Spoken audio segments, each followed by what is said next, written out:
Aliwalea watoto 5 peke yake, leo wote ni madaktari. Je, unaweza kulea watoto 5 bila msaada wowote na bado ukahakikisha wanakuwa na mafanikio makubwa sana? Je, ni nini kilimfanya mama huyu asiache hata baada ya kulia usiku kwa miaka mingi sana kwa mateso na maisha yake? Kama wewe ni mzazi mmoja au unayepambana na maisha, hadithi hii ni yako. Na kama huangalii hadi mwisho, kuna ujumbe muhimu sana utakosa ambao unaweza kubadilisha maisha yako au ya uwapendao.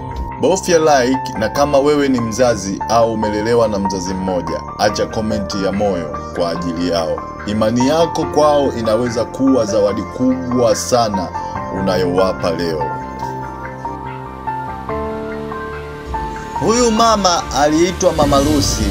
Mume wake alifariki ghafla akiwa na mtoto wa 3 tumboni. Hakujua aanze wapi. Watu walimwambia, usiote makubwa, watoto wako hawatasoma zaidi ya darasa la 7. Lakini kila siku aliwaambia watoto wake kitu kimoja: Mungu ni shahidi, nitatengeneza miujiza kwa jasho langu.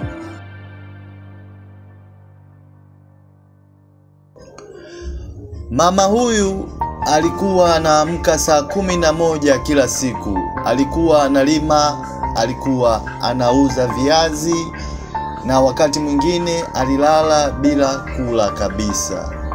Lakini aliweka sheria moja nyumbani kwake: kabla ya chakula lazima kila mtu asome kurasa 2 za kitabu. Alisoma pamoja nao akiwa hajui hata vizuri kusoma.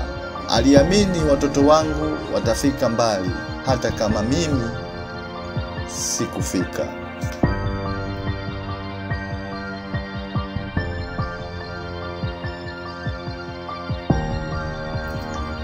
Kama unaamini katika nguvu ya mama au katika nguvu ya Mungu iliyopo kwa mama, tafadhali acha like moja kwa heshima ya mama wa mtu yoyote au mama yako au ukiwa kama mzazi. Na kama wewe ni mama single, andika imani yangu ni nguvu yao kwenye komenti.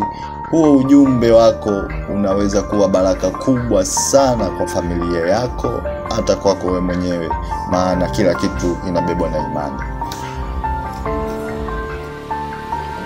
Miaka 20 baadaye, watoto wake walifanya maajabu katika vyuo vikuu na wote waliweza kupata kombi zenye mafanikio makubwa kama udaktari, injinia na hata upilot. Leo hii Mama Lucy haishi tena kwenye nyumba ya udongo, anaishi kwenye nyumba aliyopewa na mtoto wake. Kila mmoja akichangia kwa mapenzi. Wanasema mama alikataa kutuacha na sasa hatuwezi kumuacha kivyo vyote.